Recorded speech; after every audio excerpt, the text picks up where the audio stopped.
Yes, देखें कल हमने देखा था डिस्क्रीट सीरीज के लिए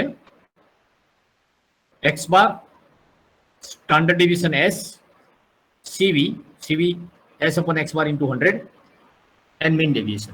ठीक है, तो ये जो वर्कआउट था हमारा और मीन डेविएशन का हमने एक नया वाला मेथड देखा था जिसके अंदर हमने एक्स माइनस एक्स बार, हाँ इसमें आप शॉर्टकट मेथड से कर सकते थे, बोले हाँ कर सकते थे। एक्स बार है हमारे पास 2.2,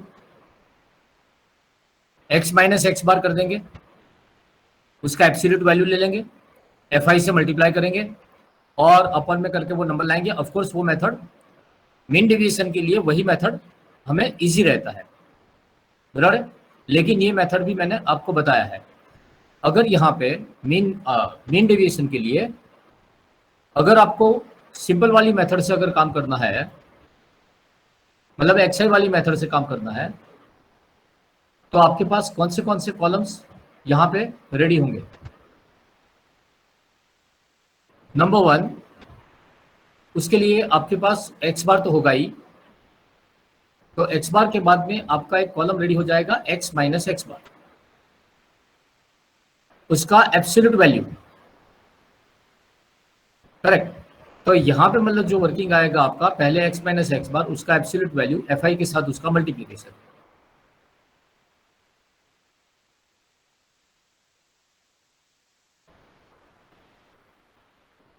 और वो 3 कॉलम की रिक्वायरमेंट रहेगी और उसके हिसाब से वो नंबर हमारा रेडी हो जाएगा। नंबर 1 सबसे पहले होगा हमारे पास एक्स माइनस एक्स बार। एक्स बार कितना है हमारा 2.2। That's it, x bar is 2.2, तो ये हो गया 0.5 माइनस 2.2, ये हो गया अपना 1.7 और बाकी सभी नंबर्स, करेक्ट। ये हो जाएगा यहाँ पे 1.7, ये हो जाएगा यहाँ पे 1.2, ये हो जाएगा यहाँ पे 0.7, ये हो जाएगा यहाँ पे 0.2, ये हो गया 0.3, 0.8, यहाँ से 1.3 और ये हो जाएगा यहाँ पे 1.8। ये हो गया हमारा absolute value of x minus x bar का जो एब्सोल्यूट वैल्यू है वो यहाँ पे लग जाएगा।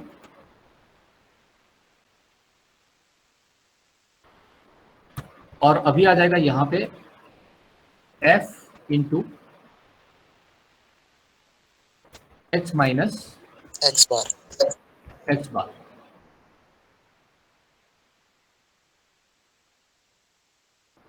ये जो भी वर्किंग आएगा यहाँ पे f ये रहा into x minus x bar ये रहा। मॉड्यूलस फॉर्म है तो नेगेटिव का कोई सवाल नहीं है और टोटल आ गया यहाँ पे कितना 4। अगर हमें मीन डेविएशन निकालना है नॉर्मल मेथड से,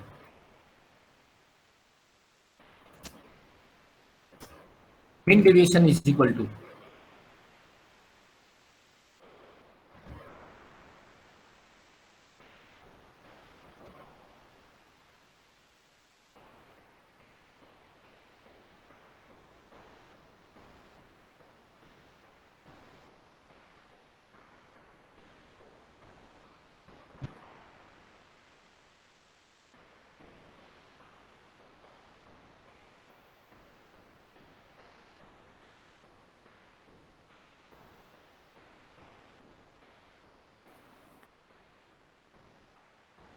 ये work is equal to 72.4 divided by 80।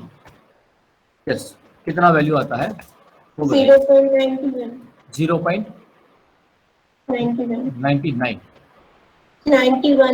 91, okay 0.91, ठीक है वो वहीं पे है, बराबर वही है ना 0.91, ये रहा 0.91। सो ऑफ कोर्स डिस्क्रीट सीरीज तक आपका जो मीन डेविएशन है वो कैलकुलेट करने के लिए शॉर्टकट मेथड की बजाय जो आपका ओरिजिनल मेथड मतलब कि जो लॉन्ग कट मतलब नॉर्मल मेथड जो है वही सही रहता है, वही इजी होता है मतलब यूँ, तो आप उसके अकॉर्डिंग की कैलकुलेशंस लगा देंगे।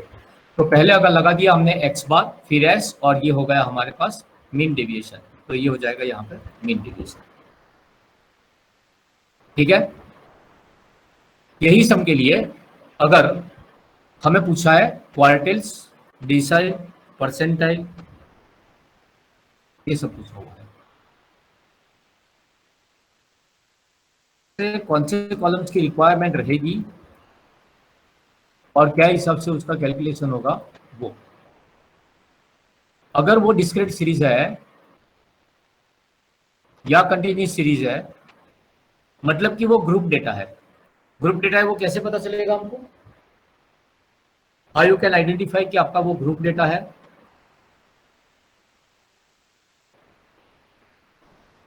वो एक्स है वो फ्रीक्वेंसी क्या होता है, फ्रीक्वेंसी उसके अंदर। तो जैसे फ्रीक्वेंसी आता है तो हमको पता चल जाता है कि हमारा ग्रुप डेटा है। और ग्रुप डेटा में जब भी आपको क्वार्टिल्स, डिसाइल या परसेंटाइल कैलकुलेट करना है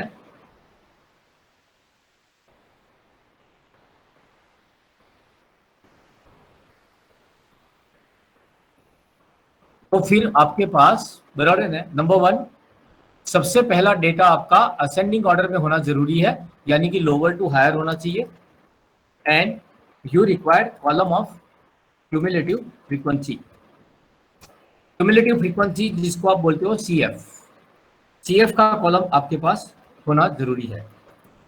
सीएफ का कॉलम कैसे लाएंगे आप? तो सीएफ का कॉलम होता है यहाँ पे, मतलब जो वर्कआउट है अपने पास, उसमें ये जो नंबर होगा उसके अंदर ये वाला फ्रीक्वेंसी उसके अंदर ऐड कर दिया जाएगा। तो यहाँ पे 8 है, नेक्स्ट वाले कॉलम में कितना आ जाएगा? 18। 8 10 ऐड करेंगे तो 18 हो जाएगा। 18 पे ये ऐड कर दिया तो ये 30 हो गया, और उसी के हिसाब से फिर बाकी के नंबर्स हमें मिल जाएंगे, राइट। तो ये वर्किंग मतलब जो भी है वो उसका सीएफ है। अभी अलग अलग नंबर्स के हिसाब से फिर आपके पास से मतलब जो डिमांड किया हुआ है उन्होंने वो हमें निकालना होगा। ऑफ कोर्स हम सबसे पहले Q1, Q2, Q3 वो सब निकाल लेंगे, फिर एक परसेंटाइल, एक डिसाइल, राइट। तो उसके लिए हमारे पास जो कैलकुलेशन लगेगा उसमें क्या फर्क पड़ेगा कि अगर आपका यहाँ पे मतलब जो भी है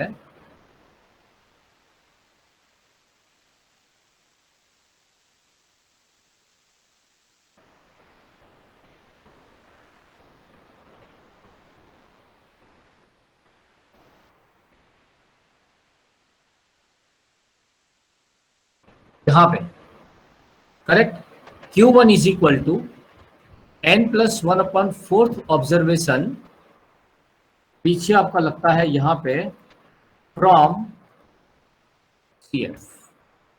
इंपॉर्टेंट है, ये ध्यान रखना है आपको। हमें जो भी नंबर लगाना है वो CF में से देख के लगाना है। तो हमारे पास यहाँ पे हो जाएगा, ये हो जाएगा अपने पास 80 + 1 इज 81, 81 डिवाइडेड बाय 4, यानी कि यहाँ पे नंबर आ जाएगा अपने पास 20.25। तो 20.25 ऑब्जर्वेशन फ्रॉम CF ढूंढ निकालो। 20.25 ऑब्जर्वेशन फ्रॉम CF कौन सा आएगा?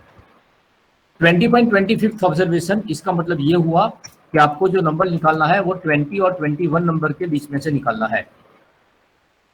CF में से देख के बताइए कि आपका नंबर 20 कहाँ पे होगा? 18 और 23 के बीच में।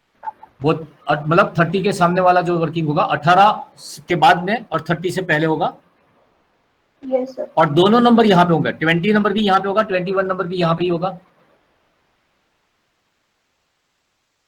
ये आप कैसे बता सकते हो कि ये 20 नंबर भी यहाँ पे होगा और 21 नंबर भी यहाँ पे होगा? बोला यहाँ पे इसका मतलब ये 0.5 का मतलब 0.5 का फ्रीक्वेंसी 8 है, इसका मतलब कि पहले 8 नंबर 0.5 है, उसके बाद के 10 नंबर 1 है, यानी कि वो 18 नंबर तो उसी में हो गए। उसके बाद में 12 बार 1.5 है, यानी कि 30 नंबर तक मतलब जो 1.5 है। तो मेरा 20 नंबर भी 1.5 होगा और 21 नंबर भी मेरा 1.5 ही होगा। तो दैट्स वाई मेरा Q1 जो आ जाएगा वो Q1 इज इक्वल टू आ जाएगा यहाँ पे मेरा 1.5। ये हो गया मेरा Q1। डिस्क्रीट सीरीज का मतलब जो डिस्ट्रीब्यूशन अगर है उसमें क्वार्टाइल परसेंटाइल डिसाइड यानी बहुत ही सिंपल वे हो जाता है। सर हम 1 क्यों नहीं ले सकते? 1 क्यों नहीं ले सकते? अच्छा 1 नंबर तो पहले 8 नंबर आपके 0.5 है, फिर 10 बार आपका 1 आता है। सर हाँ।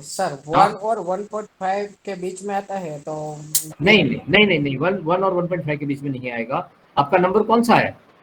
25th ऑब्जर्वेशन का मतलब ये हुआ कि यू रिक्वायर 20th ऑब्जर्वेशन, 20 वाला ऑब्जर्वेशन और 21 वाला ऑब्जर्वेशन। यहाँ तक तो 18 तक के ही ऑब्जर्वेशन है, 1 तक तो आपके 18 है, फिर 19 से तो 1.5 शुरू हो जाता है। 19 नंबर का ऑब्जर्वेशन आपका 1.5 है, 20 भी 1.5 है, 30 तक चलता है वो। तो आपका 20 नंबर का ऑब्जर्वेशन 1.5 है, 21 नंबर का ऑब्जर्वेशन भी 1.5 है, यानी कि आपका फाइनल आंसर भी 1.5 है।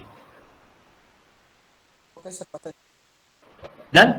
अच्छा अभी यहाँ पे अपने पास है कि भाई ये वर्कआउट आ जाएगा अपने पास अगेन 81 डिवाइडेड बाय 4 और इंटू 2 भी है यहाँ पे आगे, तो ये थोड़ा ध्यान में रखना है आपको। Right, 2 into 81 divided by 4, yes. कौन सा नंबर आएगा आपके लिए? तो वो नंबर आपका हो जाएगा यहाँ पे, वो हो जाएगा 40.50 ऑब्जर्वेशन, 40.5वां ऑब्जर्वेशन। बोलो 40 नंबर किधर होगा? 40 नंबर का ऑब्जर्वेशन कहाँ पे होगा? 2 और 41 भी वही होगा, 41 भी वही होगा, यानी कि Q2 इज इक्वल टू आ जाएगा मेरा यहाँ पे 2। ठीक है, यस। Q3 का रिक्वायरमेंट है 3 इंटू ब्रैकेट 81 डिवाइडेड बाय 4 है, तो यहाँ का जो नंबर आपका आ जाएगा वो आ जाएगा अपने पास 60.75। 60.75 ऑब्जर्वेशन आपका कहाँ पे लगेगा? तो वो नंबर आपका हो जाएगा Q3 इज इक्वल टू आ जाएगा यहाँ पे 3। ठीक है, तो बहुत ही सिंपल और बहुत ही जल्दी से वो नंबर आ जाता है, और उसी के थ्रू आप मतलब जो उसका कैलकुलेशंस ले सकते हैं। Now we required 2 minute.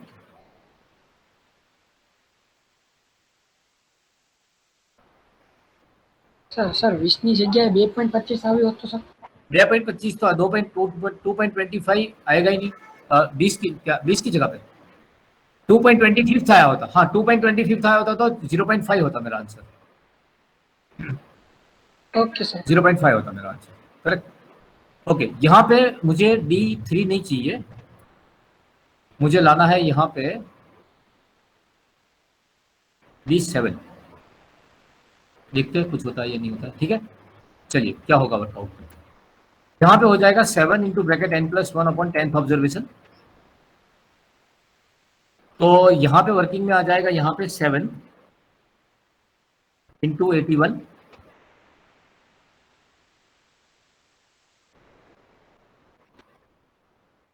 Divided by 10। Yes, कौन सा नंबर आएगा ये बताइए? 56। ओके, सॉरी कितना आ रहा है? 56.7 ऑब्जर्वेशन। ठीक है, बोलिए 56.7 ऑब्जर्वेशन कहाँ पे आएगा? ये भी वहीं पे जाएगा। 3 चलो छोड़ो उसको, नहीं। अब मैं B8 निकालो, B8 का क्या पोजीशन बनता है देखिए? 64.8। 64.8। ओके, D9 देखो,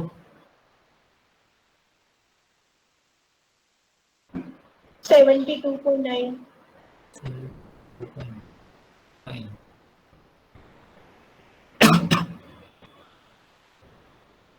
D2 देखो तो वो 16 17 पॉइंट समथिंग का है, छोड़ो। D3 ठीक है, चलो जाने दो, बराबर है ना। नाउ हम 8 को कंटिन्यू करते हैं, राइट। B8 को कंटिन्यू करते हैं। B8 कितना आएगा ये बताइए?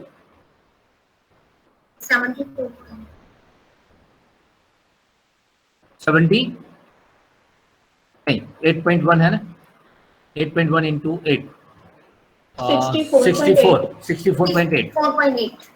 तो 64.8 ऑब्जर्वेशन हमारा होगा और 64.8 ऑब्जर्वेशन में क्या नंबर हमारा बनेगा? 3. ठीक है, तो खाली वो 68 पॉइंट आया वहां पे वो आंसर नहीं है, आंसर तो आपका यहाँ पे इस तरह से कोई नंबर आएगा, कोई ऑब्जर्वेशन आएगा आपका। ठीक है, अच्छा T10 निकालते हैं।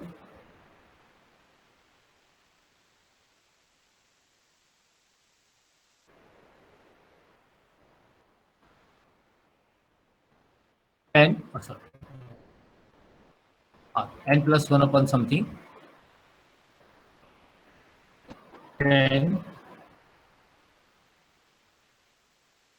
81 डिवाइडेड बाय 20। चलो ये टारगेट हुआ हमारा और आंसर आ रहा है हमारा 8.1 ऑब्जर्वेशन। हाँ ये चाहिए था मुझे, बराबर है ना? 8.1 ऑब्जर्वेशन कहाँ पे आएगा?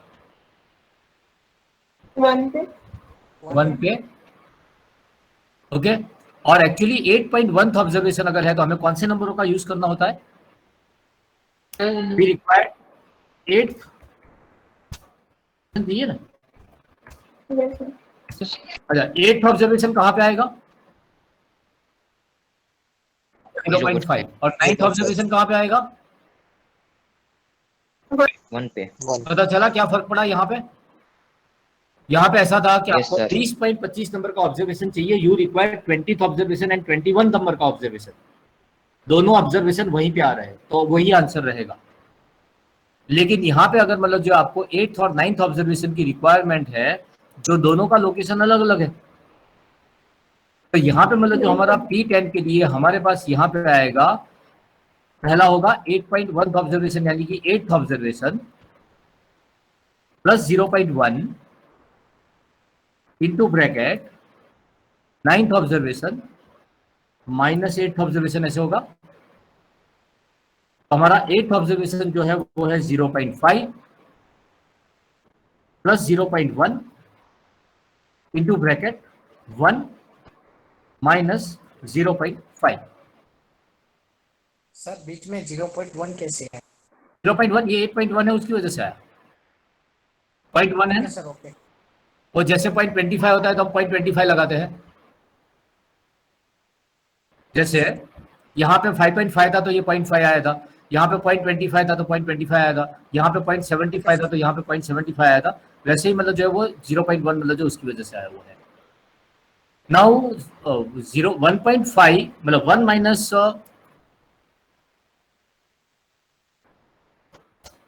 0.5 यानी 0.5 हो जाएगा, और इंटू 0.1 करेंगे तो ये हो जाएगा 0.05, और अपना आंसर आ जाएगा यहाँ पे 0.55।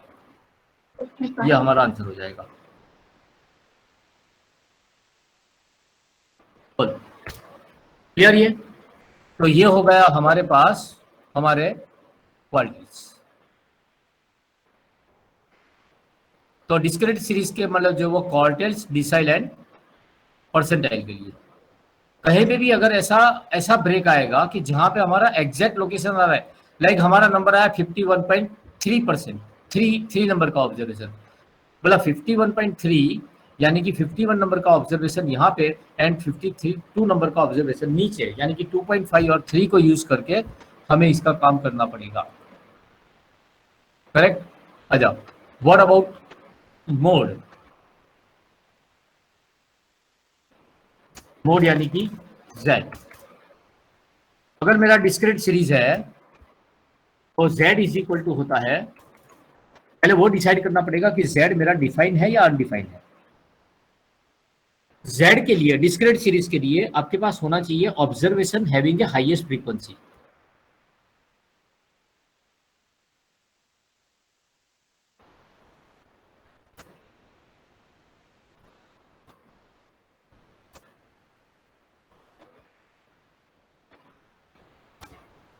तो observation which have a highest frequency वो मेरा z होगा। अच्छा, है आपके पास ऐसा कोई ऑब्जर्वेशन कि जिसका फ्रीक्वेंसी आप बोल सकते हो कि ये मेरा हाईएस्ट फ्रीक्वेंसी है मेरा? Is there any observation? No, sir. क्यों नहीं है? दो दो है। हाईएस्ट फ्रीक्वेंसी वाला ऑब्जर्वेशन, हाईएस्ट फ्रीक्वेंसी कितना है आपका? 15 फ्रीक्वेंसी के कॉलम में देखो आप, हाईएस्ट फ्रीक्वेंसी है या नहीं है? 15 तो या हाईएस्ट फ्रीक्वेंसी इज 15, करेक्ट। और ये हो जाएगा मेरा z, तो ये हो जाएगा 15, मेरा z नहीं है, मेरा z मतलब जो भी है वो 3 है, करेक्ट, बराबर है। तो observation having the highest frequency, मतलब observation 3 having the highest frequency, so z is equal to हो जाएगा 3। मान लो कि अगर मेरा 15 फ्रीक्वेंसी यहाँ पे भी है और यहाँ पे भी 15 का फ्रीक्वेंसी है, तो फिर क्या करेंगे आप? अगर आपका हाईएस्ट फ्रीक्वेंसी जो है 15 वो यहाँ पे भी है और यहाँ पे भी है, तो इसको बोलते हैं कि z is undefined, z is not defined. और जब z नॉट डिफाइंड होता है तो हमें z is equal to use करना पड़ता है 3m minus 2x bar. Here z is defined, right, तो यहाँ पे z डिफाइन है, बराबर है। तो ऑब्जर्वेशन हैविंग हाईएस्ट फ्रीक्वेंसी, और उसके लिए अगर देखा जाए हमारा, तो हमारा z यहाँ पे डिफाइन है, z इज डिफाइन, z हमारा डिफाइन है और वो z हमारा 3 है, तो ये z इज इक्वल टू हो गया यहाँ पे is equal to 3।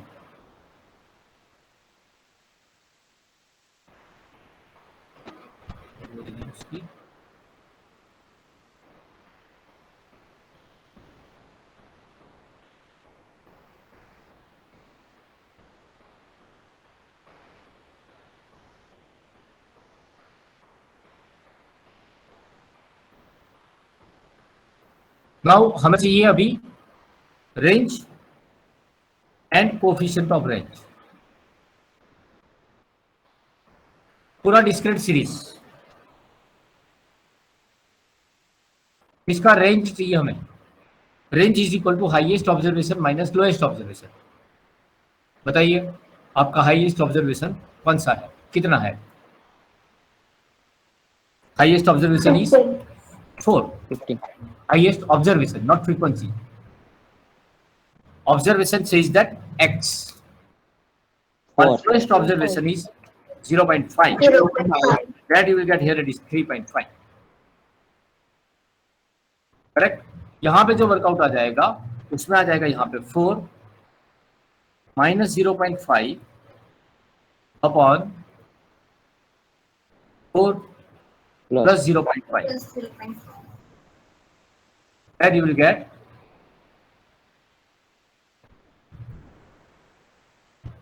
3.5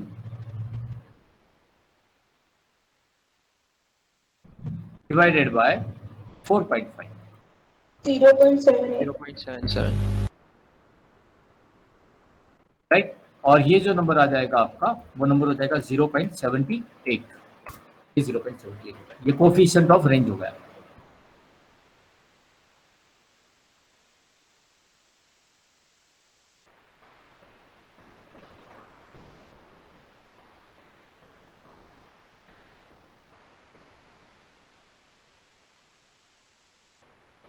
Done. Now quartile deviation, Q3 minus Q1 upon 2. आपका Q3 है 3 माइनस Q1 जो है वो आपका है 1.5 डिवाइडेड बाय 2, 0.75. 0.75। क्योंकि यहाँ पे वर्कआउट आ जाएगा 1.5 डिवाइडेड बाय 2 और ये होगा यहाँ पे 0.75। कहाँ के लिए 3 माइनस 1.5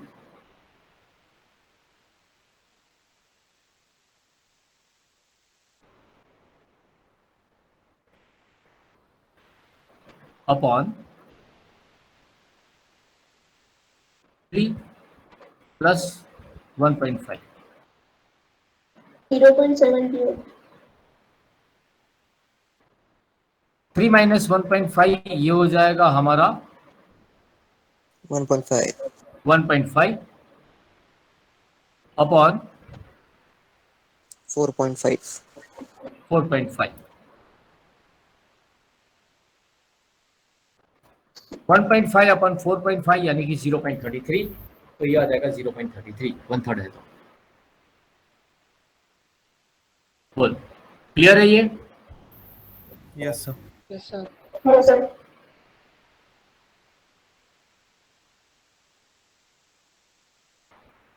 डन। तो ये हो गया आपका, मतलब जो है अपने पास, मतलब कि आपका जो सिंपल सीरीज, मतलब जो है वो सिंपल सीरीज से दैट खाली ऑब्जर्वेशन दिया था, या तो उसको बोलते थे आप अनग्रुप डेटा। यहाँ पे आपका ग्रुप डेटा है, लेकिन पूरा का पूरा डिस्क्रीट सीरीज के बारे में जो मेजरमेंट्स आपको यहाँ पे थे, वो सभी मेजरमेंट्स हमने यहाँ पे ले लिया है। नाउ उसके ऊपर का लेवल का जो काम आएगा, ऑफ कोर्स वो हो जाएगा हमारा कंटिन्यूस सीरीज।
नाउ यहाँ पे जो वर्किंग है आपके पास, उसमें ये जो कंटिन्यूस सीरीज आपको दिया हुआ है, जिसमें कैसे पता चलेगा कंटिन्यूस सीरीज है?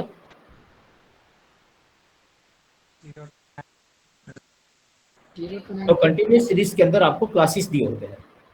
तो classes are there 0 to 9, 10 to 19, 20 to 29, 30 to 39, 40 to 49, इस तरह से ये क्लासेस है। सामने उसके फ्रीक्वेंसीज है। अगर मुझे वो डीआई वाला कैलकुलेशन के जो मेजरमेंट है, डीआई वाले कैलकुलेशन पे कौन से मेजरमेंट काउंट होते हैं ये बताइए। डीआई को यूज करके आप कौन से मेजरमेंट का कैलकुलेशन करते हो? बोलो। डीआई का यूज करके आप यूज करते हो एक्स बार फाइंड करते हो, एस निकालते हो, यानी कि मोड एक्स बार निकालते हो। हम डीआई की कॉलम को यूज करके निकालते हैं। सेकंड नंबर पे आते हैं हमारे क्वार्टाइल, परसेंटाइल और डिसाइल, जिसके लिए हमें सिर्फ एंड सिर्फ सीएफ का कॉलम चाहिए और कोई कॉलम की हमें रिक्वायरमेंट नहीं है। अभी प्रॉब्लम यहाँ पे है कि डीआई का कॉलम बनाने के लिए हमारे पास होना चाहिए एक्सआई माइनस ए अपॉन सी। ए यानी अज्यूम नंबर, सी यानी कि वो हर एक नंबरों के बीच में जो गैपिंग है वो, और A is equal to assumed number. लेकिन अज्यूम नंबर के लिए आपके पास नंबर तो होने चाहिए ना, आपके पास यहाँ पे तो क्लासेस है। तो उसके लिए सबसे पहले निकाला जाएगा उसका मिड वैल्यू। मिड वैल्यू कैसे निकलेगा ये बताइए। मिड वैल्यू कैसे आएगा हमारे पास? Highest plus lowest upon 2. मतलब कि इंडिविजुअल क्लास का जो अपर लिमिट है और लोअर लिमिट है वो दोनों को प्लस करो, अपॉन 2 करो। जो आपका क्लास है उसका lower limit plus upper limit upon 2, 0 + 9 upon 2, 10 + 19 divided by 2, 20 + 29 divide by 2, ये आपका हो जाए एक्स है। ठीक है। अभी आप लगाएंगे यहाँ पे डीआई का कॉलम कैसे बनेगा? बोला डीआई का कॉलम बनेगा एक्सआई माइनस ए अपॉन सी। ए यानी कि क्या? बोले ए यानी कि अज्यूम नंबर। अरे कौन सा नंबर मैंने अज्यूम किया हुआ है ये बताइए। 34.5. पॉइंट टू बी रिमेंबर, आपका पूरा डीआई का कॉलम जो रेडी होता है ना, वो एक्सआई में से रेडी होता है। का कॉलम xi में से होता है, देख लो xi खुद xi में से होगा, रेडी। ए बी हमारा अज्यूम नंबर होगा जो xi में से होगा, और c अगर हर एक के बीच में गैपिंग इक्वलाइज है तो हम c को यूज करेंगे, अदरवाइज हम c को यूज नहीं करेंगे। तो x bar is equal to, या हमारे sorry D I is equal to हो जाएगा xi minus A upon C. अच्छा मुझे सबसे पहले बताइए कि यहाँ पे आपका क्लास लेंथ इक्वलाइज है या नॉट इक्वलाइज है? कितना है आपका क्लास लेंथ? क्लास लेंथ आपका कितना है? नहीं, 10. तो आपका क्लास लेंथ 10 का है।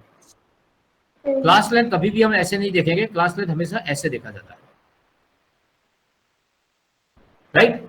तो क्लास लेंथ कभी भी हम ऐसे नहीं देखेंगे, क्लास लेंथ ऑलवेज यहाँ पे देखा जाता है। आपको 10th या 11th में मतलब जो है वो थोड़ा बहुत कुछ सिखाया होता है जिसको थोड़ा सा चेंज करना है, मतलब आपको कि भाई टेक्निकली ये हिसाब से होता है। कभी भी किसी का भी लेंथ आप ऐसे कैसे मेजर कर सकते हो? ये तो उसका विड्थ होगा, लेंथ तो ये होगा 0 से लेके 10, यहाँ मतलब 10 नीचे से शुरू हो रहा है, बाकी तो सब यहाँ पे है। तो इसका क्लास लेंथ कितना है? 10 का है। देख लो आप xi के बीच में आप देख सकते हो कि उसके बीच में ci मतलब 10-10 का गैपिंग है। तो आप ये बात याद रख लो कि आपका di का जो कॉलम होता है, आपका जो di का कॉलम होता है वो हमेशा x में से तैयार होता है, खाली one and only one column x उसको हेल्प करता है। xi तो खुद xi में से ही आएगा। a हमने एज्यूम किया हुआ है 34.5, और हमारा क्लास लेंथ अगर इक्वलाइज है और ये सभी नंबर अगर असेंडिंग ऑर्डर में है तो इसका आंसरिंग आ जाएगा यहाँ पे 0 -1 2 3 1 2 3 4। Then after we required fi into di, then after we required fi di square. ठीक है, CF को हमें देखने की जरूरत नहीं है क्योंकि वो चलता है क्यों, मतलब क्वार्टिल्स, डिसाइल और परसेंटाइल के लिए होता है। तो ये वर्किंग हो गया हमारे पास, उसका पूरा टेबल तैयार। अभी हमें उसके formulations x bar is equal to A is equal to whatever जो भी है, तो ये जो वर्कआउट आएगा आपके पास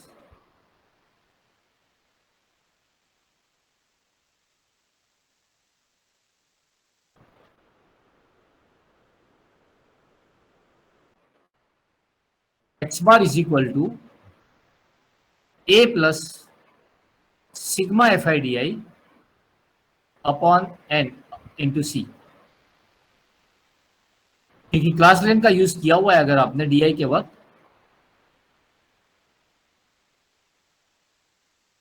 तो फिर यहां पे आपको फॉर्मूला में भी सी का यूज करना पड़ेगा। ए कितना है हमारा? 34.5। सिग्मा एफ आई डी आई कितना है? बोला 71 अपॉन एन कितना है? एन है 100 और सी कितना है 10। 34.5 प्लस 71 अपॉन 100 इंटू 10, इसका सॉल्यूशन पहले किया जाएगा, मतलब एक एक जीरो तो कट, और 7.1 डिवाइड बाई 10 यानी कि हो जाएगा 7.1, सॉरी 71 डिवाइडेड बाई 10 यानी हो जाएगा 7.1 plus 34.5 you will get 41.6। Same standard deviation root of sigma F I D I square upon N minus sigma F I D I upon N the whole square. इसको आप D bar भी बोलते हो, sigma F I D I upon N उसको आप D bar भी बोल सकते हो। ठीक है, तो इसके लिए यहाँ पे जो नंबरिंग है आपके पास 239 डिवाइड बाय 100 यानी कि 2.39, 71 अपॉन 100 0.71, 0.71 इंटू 0.71 करेंगे तो ये आ जाएगा 0.071, सॉरी 0.071 का स्क्वायर यानी कि आ जाएगा 0.0 मतलब 0.5041, माइनस करो जो भी नंबर आएगा उसको इंटू करो 10 से, क्योंकि क्लास लेंथ मेरा 10 है, और ये हो गया मेरा स्टैंडर्ड डिवीजन एस निकाला हुआ है तो बाजू में सीवी निकाल ही देंगे, तो एस निकाला हुआ है तो सीवी यहाँ पे आ ही जाएगा, तो ये सीवी हमने लगा दिया।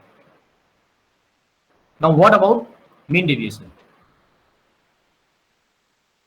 मीन डेविएशन यानी कि एवरेज डेविएशन जो है उसका मेजरमेंट आप कैसे करोगे?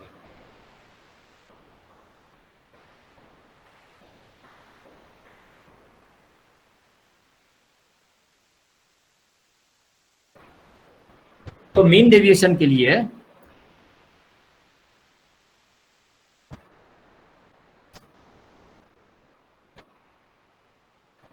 मीन डेविएशन के लिए सबसे पहले आपके पास होना जरूरी है और उसका नाम है D bar. D bar is equal to, मतलब डीआई वाली मेथड हमें यूज करनी है, तो हमें ये पूरा कैलकुलेशन मतलब जो है वो वहां पे लगाना है।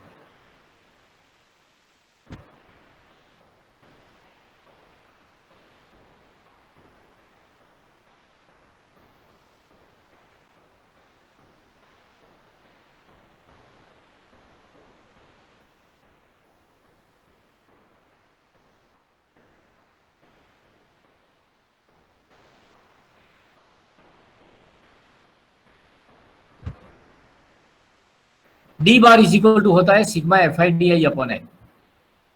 Sigma F I D I हमारा यहाँ पे है 71 upon N is equal to है यहाँ पे हमारा 100। 0.71 0.71 ये आ जाएगा हमारा डी बार।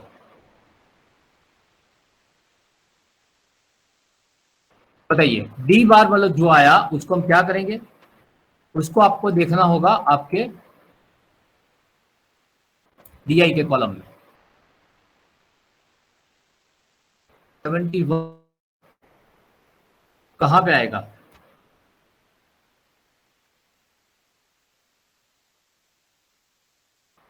बोलिए। 0.71 का लाइन ड्रॉ करना पड़ेगा ना। एक में सर कौन से कॉलम में देखना है हमें, कौन से कॉलम में देखना है ये 0.71 को? दिया है। and 40 see the number, see the D bar and the DI के कॉलम में देखना है ना। सी डी बार इन अ कॉलम बराबर है in DI column till this and F D. जो हमारा 0.71 आया हुआ है वो पॉजिटिव है या नेगेटिव है? पॉजिटिव। पॉजिटिव है। positive अच्छा वो डीआई के कॉलम में किन दोनों नंबरों के बीच में आएगा, बोलो ये दो।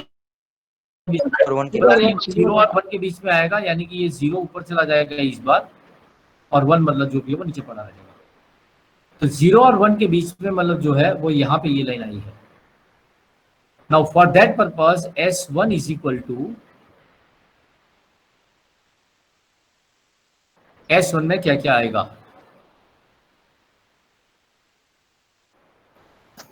तो S1 के लिए नंबर्स आपके आ सकते हैं। यहाँ पे हम सिर्फ FIDI को देखेंगे, राइट, FIDI स्क्वायर को नहीं।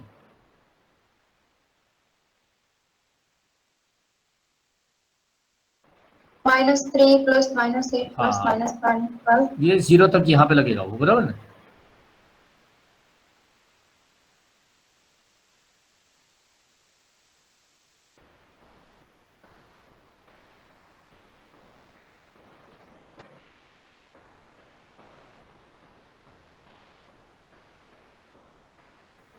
ये लाइन है, इससे लेके पहला नंबर आपका -3,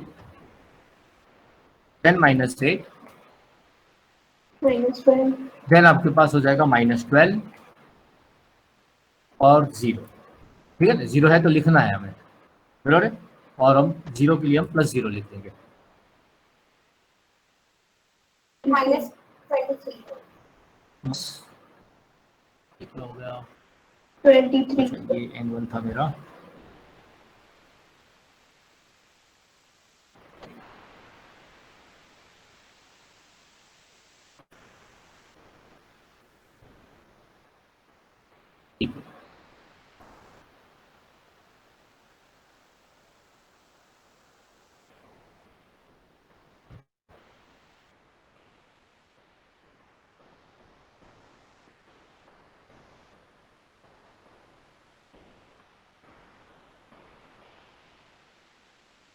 अच्छा N1 के लिए F F का कॉलम देखा जाएगा,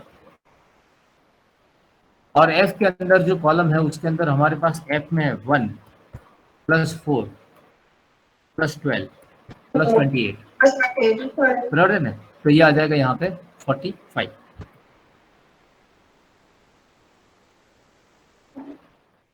S2 के लिए इसमें 0 नहीं है,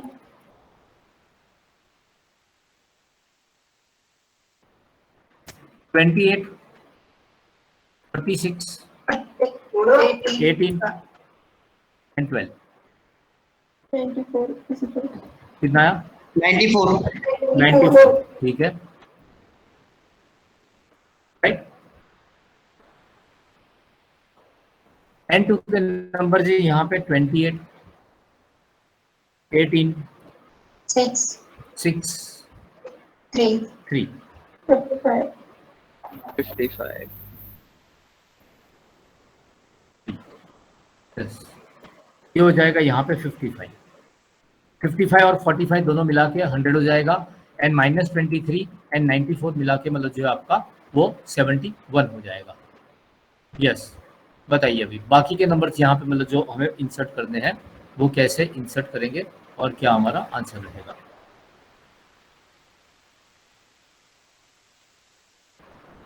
बताइए। S2 94 94, ठीक है।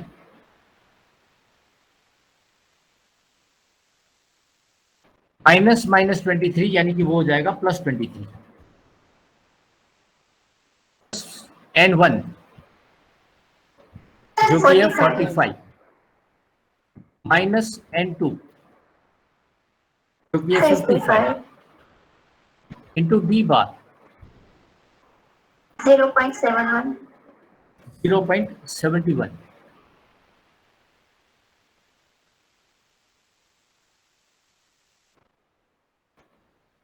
divided by N 100 100 into C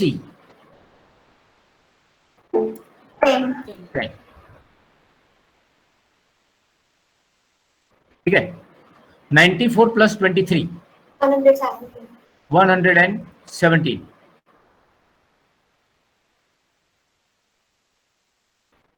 फिर ये आ जाएगा यहाँ पे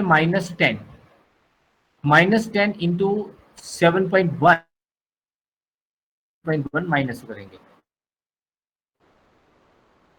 अपॉन 80 इंटू 0.5।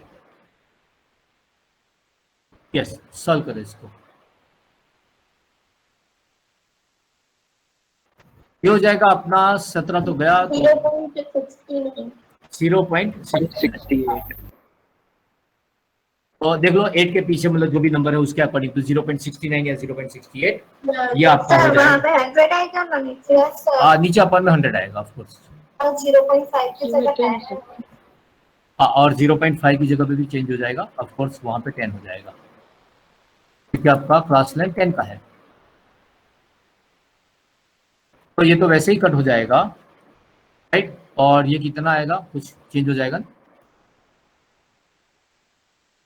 0 कट हो जाएगा। 117 है, 17 गया 110, 109 10.99 10.99। 10.99 यस, इट इज 10.99। चलो, समझ में आ रहा है और याद आ रहा है सब 11th का। Yes sir. तो ये पूरा का पूरा मतलब जो है आपका 11th का कैलकुलेशन है।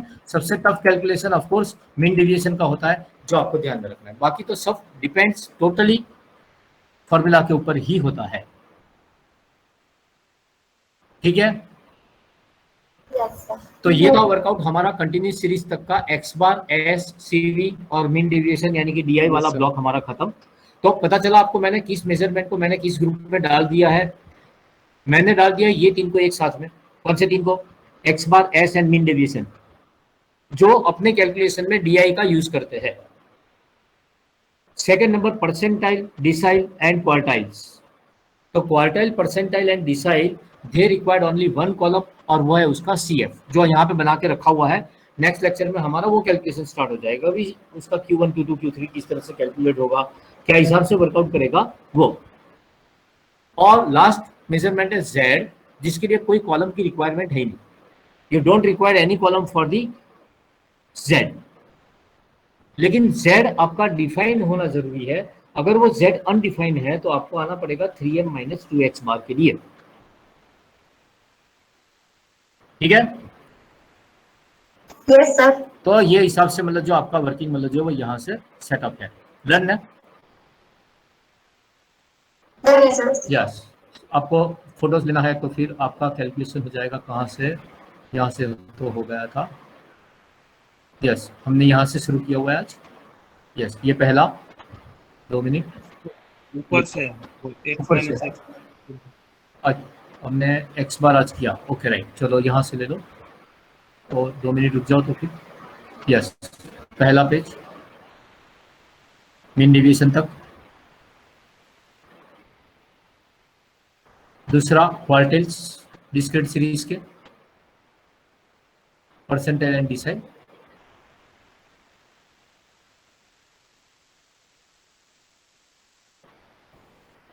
और उसके एक्चुअली ये स्लाइड लेना था आपको बराबर, क्योंकि इसमें ये आ जाएगा रेंज और वो सब भी आ जाएगा।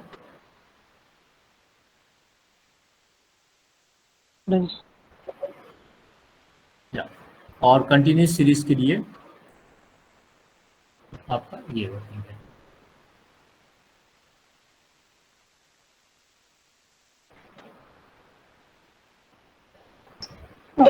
ओके ठीक है। यस, तो यहाँ पे हम स्टॉप करते हैं। सर आगे लेक्चर है। हाँ जी, सॉरी, हाँ वो मैम आके बताएंगे आपको, मेरा घर से चल रहा है लेक्चर।